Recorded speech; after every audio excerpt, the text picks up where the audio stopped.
지금 이 순간 당신의 동료 10명 중 9명은 이미 AI를 쓰고 있습니다. 그런데 그들 중 단 5명만이 실제로 일하는 방식을 바꾸었습니다. 나머지 85명은 새 도구를 손에 쥔 채 옛날 방식으로 일하고 있습니다. AI를 쓴다는 것과 AI로 달라진다는 것은 완전히 다른 이야기입니다. 그 사이에 있는 거대한 간격, 이것을 구현 격차라고 합니다. 그리고 그 격차가 벌어질수록 준비된 사람과 그렇지 않은 사람 사이의 거리도 함께 넓어집니다. AI를 배워야 한다는 것은 알겠는데 어디서부터 시작해야 할지 막막한 분들이 계실 것입니다. 코딩을 배워야 하는 건지, 새로운 도구를 수십 개 익혀야 하는 건지, 오랫동안 쌓아온 경험과 판단이 이 시대에 과연 유효한지 조용한 의심이 드는 분들도 계실 것입니다. 이 영상은 그 막막함을 함께 정리해드립니다. UNESCO와 세계경제포럼 2025년 최신 교육 정책을 기반으로 설계된 AI 리터러시 종합 로드맵입니다. 초등교육부터 기업 혁신까지 인공지능 시대를 살아가는 데 필요한 것을 한 편에 담았습니다. 코딩이 아닙니다. 기술이 아닙니다. 판단하는 힘, 통제하는 감각, 방향을 정하는 능력, 그것에 대한 이야기입니다. 천천히 한 페이지씩 함께 읽어나가겠습니다. 지금부터 시작합니다. 지금 이 순간 우리는 조용하지만 깊은 전환의 시대 안에 서 있습니다. 인공지능이라는 말은 더 이상 낯선 미래의 이야기가 아닙니다. 그것은 이미 우리의 일터에, 우리의 일상에, 그리고 우리가 판단하고 결정하는 방식 안에 들어와 있습니다. 이 시리즈의 제목은 2026 AI 리터러시, 생존을 위한 필수 가이드입니다. 그 부제는 초등교육부터 기업 혁신까지 인공지능 시대를 관통하는 종합 로드맵입니다. 처음에 생존이라는 단어가 눈에 걸릴 수 있습니다. 지나치게 무거운 표현처럼 느껴질 수도 있습니다. 그러나 지금 이 시대를 살아가는 우리에게 그 단어는 결코 과장이 아닙니다. 한때 컴퓨터를 모르는 것이 불편함이었다면 지금 인공지능을 이해하지 못하는 것은 점점 더 큰 간격으로 연결됩니다. 정보와 판단의 간격, 기회와 준비의 간격, 그리고 나와 세상 사이의 간격으로 이 가이드는 UNESCO와 세계경제포럼, 그리고 2026년의 최신 교육 정책을 기반으로 설계되었습니다. 단순히 기술을 소개하는 것이 아니라 인공지능과 함께 어떻게 살아갈 것인가를 함께 생각해보는 여정입니다. 특히 이 내용은 오랜 경험과 축적된 판단력을 가진 분들을 위해 준비되었습니다. 기술의 속도에 압도되지 않고 자신이 쌓아온 것의 가치를 AI와 연결하는 방법을 찾아가는 분들을 위한 안내입니다. 우리는 함께 한 페이지씩 이 시대를 읽어나갈 것입니다. 서두르지 않아도 됩니다. 천천히, 그러나 분명하게. 지금부터 시작합니다. 2026년 단순 도입에서 실질적 역량으로의 전환. 지금 전 세계의 직장에서는 흥미로운 숫자 하나가 주목받고 있습니다. 직장인 88%가 이미 AI를 사용하고 있다는 수치입니다. 10명 중 9명에 가까운 사람들이 어떤 형태로든 인공지능 도구를 업무에 쓰고 있습니다. 그런데 같은 조사가 또 다른 숫자를 보여줍니다. 그중 단 5%만이 자신의 업무 프로세스 자체를 재설계했다는 것입니다. 이 두 숫자 사이에 있는 거대한 공간, 그것을 이 슬라이드는 구현 격차, 즉 implementation gap이라고 부릅니다. AI를 사용한다는 것과 AI로 일하는 방식을 바꾼다는 것은 전혀 다른 이야기입니다. 대부분의 사람들은 AI를 새로운 검색 도구처럼 씁니다. 질문하고 답을 받고 참고합니다. 그런데 그 이상으로 나아가지 못합니다. 진짜 변화는 그 다음에 있습니다. 내가 반복적으로 하던 일, 시간이 많이 걸리던 판단, 협업의 방식 자체를 AI와 함께 다시 설계하는 것. 그것이 5%의 사람들이 하고 있는 일입니다. 세계적인 흐름도 같은 방향을 가리킵니다. 한때 많은 학교와 기관이 AI 사용을 금지했습니다. 그러나 이제 그 방향은 바뀌었습니다. 금지에서 책임감 있는 활용으로 무조건 막는 것이 아니라 어떻게 쓸 것인가를 가르치는 시대로 전환되고 있습니다. 한국도 2026년부터 AI 디지털 교과서를 전면 도입합니다. 이것은 단순히 교육 방식의 변화가 아닙니다. 다음 세대가 AI와 함께 성장한다는 것을 의미합니다. 우리 앞에 놓인 질문은 단순합니다. 우리는 88%에 머물 것인가? 아니면 5%의 방향으로 한 걸음 내디딜 것인가? 이 여정은 바로 그 한 걸음을 위한 것입니다. AI 리터러시의 정의, 코딩이 아닌 비판적 협업. 많은 분들이 AI 리터러시라는 말을 들으면 코딩을 떠올립니다. 프로그래밍을 배워야 하는 것인지, 컴퓨터 공학을 공부해야 하는 것인지 걱정부터 하기도 합니다. 그러나 AI 리터러시의 핵심은 코딩이 아닙니다. 그것은 비판적 협업의 능력입니다. AI의 원리를 이해하고 결과를 비판적으로 평가하며 윤리적 가치를 지키면서 효과적으로 소통하고 협업하는 힘. 이것이 진짜 AI 리터러시입니다. 4가지 축으로 생각해 볼 수 있습니다. 첫 번째는 이해입니다. 데이터와 알고리즘이 어떤 원리로 작동하는지를 아는 것입니다. 깊은 기술 지식이 아니라 그 본질적인 구조를 파악하는 것입니다. 두 번째는 비판입니다. AI가 내놓은 결과를 그대로 받아들이지 않고 그 안에 있는 편향이나 오류를 발견하는 능력입니다. AI는 틀릴 수 있습니다. 그 틀림을 알아보는 것이 사람의 역할입니다. 세 번째는 활용입니다. 어떤 AI 도구를 선택할 것인지, 어떻게 프롬프트를 설계할 것인지를 아는 것입니다. 이것은 경험과 반복을 통해 쌓이는 실무 감각입니다. 네 번째는 윤리입니다. 프라이버시, 저작권, 사회적 책임의 문제입니다. AI를 쓴다는 것은 기술을 쓰는 것이면서 동시에 윤리적 선택을 하는 것이기도 합니다. 코딩은 이 4가지 중 어디에도 포함되지 않습니다. 물론 코딩을 알면 도움이 되지만 그것이 AI 리터러시의 전제 조건은 아닙니다. 오히려 수십 년간 현장에서 판단하고 협상하고 사람을 이해해온 경험이 이 4가지 능력에 훨씬 더 단단한 토대가 됩니다. 우리는 이미 많은 것을 가지고 있습니다. 그것을 AI와 연결하는 방법을 찾으면 됩니다. 블랙박스 열기. AI는 진실을 모른다. AI에 대한 가장 큰 오해 중 하나는 AI가 진실을 알고 있다는 생각입니다. 실제로는 그렇지 않습니다. AI는 진실을 모릅니다. AI가 하는 일은 수많은 데이터 안에서 패턴을 찾고 그 패턴에 기반해 확률이 가장 높은 답을 제시하는 것입니다. 정답을 아는 것과 확률이 높은 답을 내놓는 것은 본질적으로 다릅니다. AI의 작동 방식을 한 문장으로 정리하면 이렇습니다. 입력 데이터가 들어오면 학습 알고리즘이라는 블랙박스를 거치고 확률 예측 모델이 판단을 내려 최종 결과물을 만들어냅니다. 이 과정에서 중요한 것이 있습니다. 블랙박스라는 표현입니다. 우리는 AI가 왜 그런 답을 냈는지 그 내부 과정을 완전히 볼 수 없습니다. 결과만 보일 뿐입니다. 그렇기 때문에 AI는 학습 데이터의 패턴에 의존합니다. 그 데이터가 편향되어 있다면 결과도 편향됩니다. 그 데이터에 없는 정보라면 AI는 그럴듯하게 지어낼 수도 있습니다. 이것이 바로 AI에게 반드시 인간의 검증이 필요한 이유입니다. 베테랑 전문가의 경험적 판단, 현장에서 쌓아온 감각, 사람과 맥락을 읽어온 시간. 이것들은 AI가 가질 수 없는 것들입니다.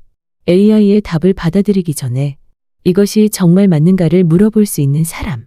그 사람이 AI 시대의 진정한 역량자입니다. 블랙박스를 무조건 신뢰하지 않는 태도. 그것이 AI 리터러시의 첫 번째 실천입니다. 고등교육을 위한 표준. AI 리터러시 헵타곤. AI 리터러시를 체계적으로 이해하기 위한 하나의 틀이 있습니다. 일반적 리터러시에서 도메인 특화 리터러시로 나아가는 7가지 능력의 구조입니다. 이것을 AI 리터러시 헵타곤, 즉 칠각형의 프레임이라고 부릅니다. 첫 번째는 기술적 지식입니다. AI가 어떤 원리로 작동하는지, 데이터와 모델의 관계를 이해하는 것입니다. 두 번째는 활용 능력입니다. 다양한 AI 도구를 상황에 맞게 선택하고 사용하는 실무 능력입니다. 세 번째는 비판적 사고입니다. AI의 결과를 검토하고 편향이나 오류를 판별하며 더 나은 판단을 내리는 힘입니다. 네 번째는 윤리적 인식입니다. AI 사용이 개인과 사회에 미치는 영향을 인식하고 책임 있는 선택을 하는 감각입니다. 다섯 번째는 사회적 영향입니다. AI가 고용, 불평등, 문화에 어떤 변화를 만들어내는지를 폭넓게 이해하는 것입니다. 여섯 번째는 통합 기술입니다. AI를 자신의 전문 영역과 연결하고 기존 업무 흐름에 자연스럽게 통합하는 능력입니다. 일곱 번째는 법과 규제에 대한 지식입니다. AI 활용과 관련된 법적 기준, 데이터 보호 규정, 저작권 등의 법적 환경을 이해하는 것입니다. 이 7가지는 어느 하나가 다른 것보다 중요한 것이 아닙니다. 서로가 연결되어 전체를 이룹니다. 특히 주목할 것은 이 프레임이 일반적 리터러시에서 출발의 도메인 특화 리터러시로 심화된다는 점입니다. 건축가에게는 건축가의 AI 리터러시가, 의사에게는 의사의 AI 리터러시가 필요합니다. 자신의 분야에 깊이 뿌리내린 전문성. 그것이 AI 리터러시의 가장 풍요로운 토양입니다. 정보 리터러시의 확장. ACRL 프레임워크 2.0. 우리가 정보를 잘 다루는 능력에 대해 이야기할 때 오랫동안 기준이 되어온 틀이 있습니다. ACRL이라는 기관이 제시한 정보 리터러시 프레임워크입니다. 이 프레임워크는 원래 6개의 핵심 관점으로 구성되어 있었습니다. 정보가 어떻게 만들어지는지, 어떻게 가치가 결정되는지, 어떻게 탐구와 연결되는지에 관한 관점들입니다. 그런데 AI의 시대가 오면서 이 프레임워크에 새로운 2가지 관점이 추가되었습니다. 제7 프레임. 알고리즘은 인간의 가치를 반영합니다. 이것은 단순한 기술적 설명이 아닙니다. AI를 설계하고 훈련시키는 것은 사람입니다. 그 과정에서 어떤 데이터를 쓸지, 어떤 기준으로 판단하게 할지가 결정됩니다. 그 결정에는 반드시 가치 판단이 개입됩니다. 알고리즘은 중립이 아닙니다. 그것은 훈련 데이터에 담긴 편향을 반영합니다. 제8 프레임. 데이터는 윤리적 책임을 동반합니다. 우리가 AI를 사용할 때 생성되는 데이터, 그 데이터를 처리하기 위해 보이지 않는 곳에서 일하는 노동, AI 서버가 소비하는 에너지와 환경 비용, 그리고 데이터 기반의 감시 자본주의 문제. 이 모든 것이 데이터 사용의 윤리적 차원입니다. AI를 쓴다는 것은 단지 편리한 도구를 쓰는 것이 아닙니다. 눈에 보이지 않는 복잡한 사회적, 환경적, 윤리적 연결망 안에 들어가는 일이기도 합니다. 이 2 프레임은 우리에게 묻습니다. 기술을 이해하는 것에서 나아가 그 기술이 만들어지는 방식과 사용되는 결과에 대해 책임 있는 시민으로서 어떻게 생각할 것인가를. 깊은 경험을 가진 분들일수록 이 질문에 더 풍부한 답을 가지고 있습니다. 기업 핵심 역량. 검색을 넘어 프로세스 재설계로 기업 환경에서 AI 역량을 이야기할 때 흔히 2가지 수준으로 나뉩니다. 도구를 잘 쓰는 것과 일하는 방식 자체를 바꾸는 것입니다. 이 슬라이드는 3단계의 계단 구조로 그 흐름을 보여줍니다. 첫 번째 단계는 AI 이해 및 리스크 인식입니다. AI가 어떻게 작동하는지 기본을 이해하고 보안과 프라이버시 기준을 지키며 상황에 맞는 모델을 선택할 수 있는 것. 이것이 출발점입니다. 2번째 단계는 AI 활용입니다. 단순 검색에서 나아가 업무를 기획하고 AI와 상호작용하며 그 결과를 검증하는 전 과정을 능숙하게 운영하는 것입니다. 계획하고, 실행하고, 확인하는 흐름 전체가 여기에 해당됩니다. 3번째 단계, 그리고 가장 중요한 단계는 프로세스 재설계입니다. 단순히 AI를 검색 도구로 쓰는 것이 아니라 업무 흐름 자체를 혁신하는 것입니다. 기존의 3단계가 필요했던 일이 하나로 줄어들거나 여러 사람이 순서대로 처리하던 일이 동시에 이루어지거나 판단의 속도가 완전히 달라지는 수준의 변화입니다. 그리고 이 슬라이드는 중요한 것을 강조합니다. 역량은 도구 사용이 아니라 비즈니스 성과로 측정된다고. 얼마나 많은 AI 도구를 아는지가 아니라 그것으로 실제 업무에서 어떤 결과를 만들어냈는지. 그것이 기준입니다. 이 3단계의 계단을 천천히 오르는 것. 그것이 AI 시대 직장인의 실질적인 역량 경로입니다. 지금 자신이 어느 계단에 서 있는지 조용히 살펴보는 것부터 시작할 수 있습니다. 2026 교육 로드맵, 초, 중 등 K12. 교육 현장에서 AI는 어떻게 다루어지고 있을까요? 특히 우리 아이들 다음 세대는 어떤 방식으로 AI를 배워나가고 있을까요? 2026년의 교육 로드맵은 초등과 중, 고등으로 나뉘어 각각 다른 접근 방식을 제시합니다. 초등 단계에서는 놀이와 경험이 중심입니다. AI와 함께 동화를 써보거나 AI가 만들어낸 내용에서 오류를 발견해보거나 디지털 공간에서의 예절을 익히는 것. 이것은 기술을 가르치는 것이 아니라 AI라는 존재를 자연스럽게 경험하게 하는 것입니다. 중, 고등 단계에서는 리터러시와 비판으로 깊어집니다. 프롬프트의 기초를 익히고 딥페이크와 편향의 문제를 토론하며 데이터를 분석하는 능력을 기릅니다. 이것은 AI를 단순히 사용하는 것을 넘어 AI를 비판적으로 바라보는 시각을 키우는 것입니다. 그리고 이 모든 교육의 핵심 목표가 있습니다. AI를 맹신하지 않고 주체적으로 질문하는 인간 중심적 사고를 함양하는 것입니다. 여기서 우리는 중요한 무언가를 발견합니다. 다음 세대가 배우는 것의 중심에는 기술이 아니라 사람이 있다는 것입니다. AI 시대의 교육은 AI를 잘 쓰는 사람이 아니라 AI에 의해 흔들리지 않는 사람을 키우는 것을 목표로 합니다. 이것은 우리 세대에게도 유효한 이야기입니다. 10년간 현장에서 쌓아온 판단력과 질문하는 능력. 그것이 바로 AI 시대가 가장 필요로 하는 인간적 역량입니다. 2026 교육 로드맵. 대학 및 연구. 대학과 연구의 세계에서 AI는 어떤 위치를 차지하게 되었을까요? 이 슬라이드는 하나의 명제로 시작합니다. 학문은 대화이다. 그리고 AI는 그 대화의 파트너일 뿐입니다. 연구자를 중심에 두고 세 가지 방향으로 AI가 연결됩니다. 문헌 리뷰의 영역에서는 레저크래빗이나 세스페스 같은 도구들이 방대한 논문의 세계를 탐색하는 데 도움을 줍니다. 수천 편의 논문 중에서 관련된 것을 찾고 인용 관계를 파악하고 연구의 흐름을 이해하는 데 걸리던 시간이 크게 줄어듭니다. 번역과 독해의 영역에서는 디버과 같은 도구들이 언어의 장벽을 낮춥니다. 영어가 아닌 언어로 쓰인 연구, 혹은 다른 언어권의 독자에게 연구를 전달하는 일이 더 가까워집니다. 데이터 분석의 영역에서는 파이썬과 엑셀 코파일럿 같은 도구들이 복잡한 데이터를 다루는 과정을 보조합니다. 그러나 이 슬라이드에는 중요한 경고가 붙어 있습니다. AI는 인용의 연결고리를 끊을 수 있다는 것입니다. 존재하지 않는 논문을 인용하거나 실제와 다른 내용을 요약하는 일이 일어날 수 있습니다. 그래서 원칙은 이것입니다. Trust, but verify. 신뢰하되 반드시 검증하십시오. AI는 연구의 속도를 높여줄 수 있습니다. 그러나 연구의 깊이는 여전히 사람의 사유에서 옵니다.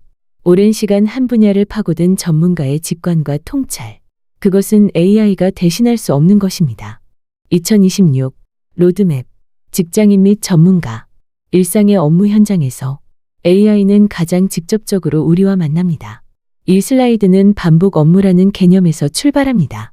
우리가 매일 하는 일 중에서 생각보다 많은 부분이 반복적입니다. 보고서를 쓰고, 이메일을 정리하고, 회의 내용을 요약하고, 데이터를 분석하고, 이런 일들은 중요하지만 그 자체로 창의적 에너지를 많이 요구하지는 않습니다. AI는 바로 이 영역에서 가장 강력한 협업자가 됩니다. 자동화의 영역에서는 Daglo나 Lilly's AI 같은 도구들이 보고서, 이메일, 회의록 요약을 지원합니다. 인사이트의 영역에서는 Claude Artifacts처럼 데이터 분석과 시각화를 도와주는 도구들이 있습니다. 복잡한 숫자와 정보를 한눈에 이해할 수 있는 형태로 정리해주는 것입니다. 그리고 거버넌스, 즉 사내 보안 규정 준수의 영역도 있습니다. AI를 쓰더라도 민감한 정보는 외부 도구에 입력하지 않는 원칙. 이것은 편의성과 책임감 사이의 균형입니다. 이 슬라이드에는 실제 프롬프트의 예시도 있습니다. 컨설턴트로서 이 문서를 신입사원을 위한 체크리스트로 변환해줘. 이런 방식으로 AI에게 역할과 과제와 형식을 함께 지정해주면 훨씬 정확하고 유용한 결과를 얻을 수 있습니다. 중요한 것은 AI가 우리의 일을 빼앗는 것이 아니라는 점입니다. AI는 우리가 진짜 집중해야 할 일에 더 많은 시간과 에너지를 쓸 수 있도록 돕는 도구입니다. 오랜 경험에서 나오는 판단, 사람과의 관계에서 빚어지는 신뢰, 맥락을 잃는 감각, 이것들이 AI가 처리하는 반복 업무의 빈자리를 채울 때 비로소 진짜 협업이 시작됩니다. 2026 생성형 AI 서비스 가이드 투어겟. 이제 실제로 사용할 수 있는 도구들을 살펴보겠습니다. 2026년 현재 생성형 AI 서비스는 크게 4가지 영역으로 나뉩니다. 첫 번째는 텍스트와 채팅 영역입니다. 챗GPT는 범용적으로 가장 널리 쓰이는 도구입니다. 클라우드는 글쓰기와 코딩에 특히 강점을 가집니다. Perplexity는 검색 기반으로 출처를 함께 제공해주는 도구입니다. 두 번째는 이미지와 디자인 영역입니다. Midjourney는 예술적 이미지 생성에 특화되어 있습니다. Firefly는 애도비의 도구로 상업적으로 안전한 이미지를 만드는 데 적합합니다. Gamma는 프레젠테이션을 빠르게 생성해주는 도구입니다. 세 번째는 연구와 업무 영역입니다. Notebookcom은 문서를 분석하고 인사이트를 도출하는 데 유용합니다. Deeple은 번역에 특화된 높은 품질의 도구입니다. Lilly's AI는 긴 콘텐츠를 요약하는 데 강점이 있습니다. 네 번째는 비디오 영역입니다. Sora, Runway, Blue가 각각 다른 방식으로 영상 제작과 편집을 지원합니다. 이렇게 보면 도구의 수가 많아 부담스러울 수 있습니다. 그러나 모든 도구를 알아야 하는 것은 아닙니다. 중요한 것은 자신의 업무와 목적에 맞는 도구를 선택하는 감각입니다. 모든 상황에 최적인 도구는 없습니다. 글을 써야 할 때와 이미지가 필요할 때, 요약이 필요할 때와 번역이 필요할 때, 각각 다른 도구가 더 잘 맞을 수 있습니다. 도구를 많이 아는 것보다 언제 어떤 도구를 쓸지 판단할 수 있는 것. 그것이 진짜 AI 활용 능력입니다. 새로운 언어, 프롬프트 엔지니어링. AI와 소통하는 방식에는 하나의 기술이 있습니다. 프롬프트 엔지니어링이라고 부릅니다. 처음 듣는 분들에게는 낯선 말이지만 그 본질은 단순합니다. AI에게 어떻게 말을 걸 것인가의 기술입니다. 효과적인 프롬프트는 4가지 요소로 구성됩니다. 첫 번째는 페르소나입니다. AI에게 어떤 역할을 맡길 것인지를 지정하는 것입니다. 컨설턴트로서, 중학생 토론 파트너로서처럼 역할을 먼저 부여하면 AI의 응답 방식이 달라집니다. 두 번째는 맥락입니다. 배경 정보, 상황, 전제 조건을 알려주는 것입니다. AI는 우리의 상황을 모릅니다. 알려주는 만큼 더 적절한 답을 줍니다. 세 번째는 과업입니다. 구체적으로 무엇을 해달라는 것인지를 명확하게 제시하는 것입니다. 네 번째는 제약 조건입니다. 어떤 형식으로, 얼마나 길게, 어떤 수준으로 써달라는 조건을 지정하는 것입니다. 예를 들어, 학교 교사라면 이런 방식으로 쓸 수 있습니다. 중학생의 토론 파트너가 되어줘. 주제는 AI 윤리이며 3가지 논점을 제시해. 직장인이라면 이런 방식입니다. 컨설턴트로서 행동해. 이 텍스트에서 실수 방지 체크리스트를 추출해줘. 그리고 가장 중요한 원칙이 있습니다. draft, refine, verify. 초안을 받고, 다듬고, 검증하는 반복적인 대화가 핵심이라는 것입니다. AI와의 대화는 한 번의 질문으로 완성되지 않습니다. 주고받고, 조율하고, 확인하는 과정을 통해 더 좋은 결과가 만들어집니다. 이것은 마치 오랜 경험을 가진 선배가 신입 사원과 일하는 방식과 비슷합니다. 지시하고 기다리는 것이 아니라 방향을 주고 결과를 보고 함께 다듬어가는 것입니다.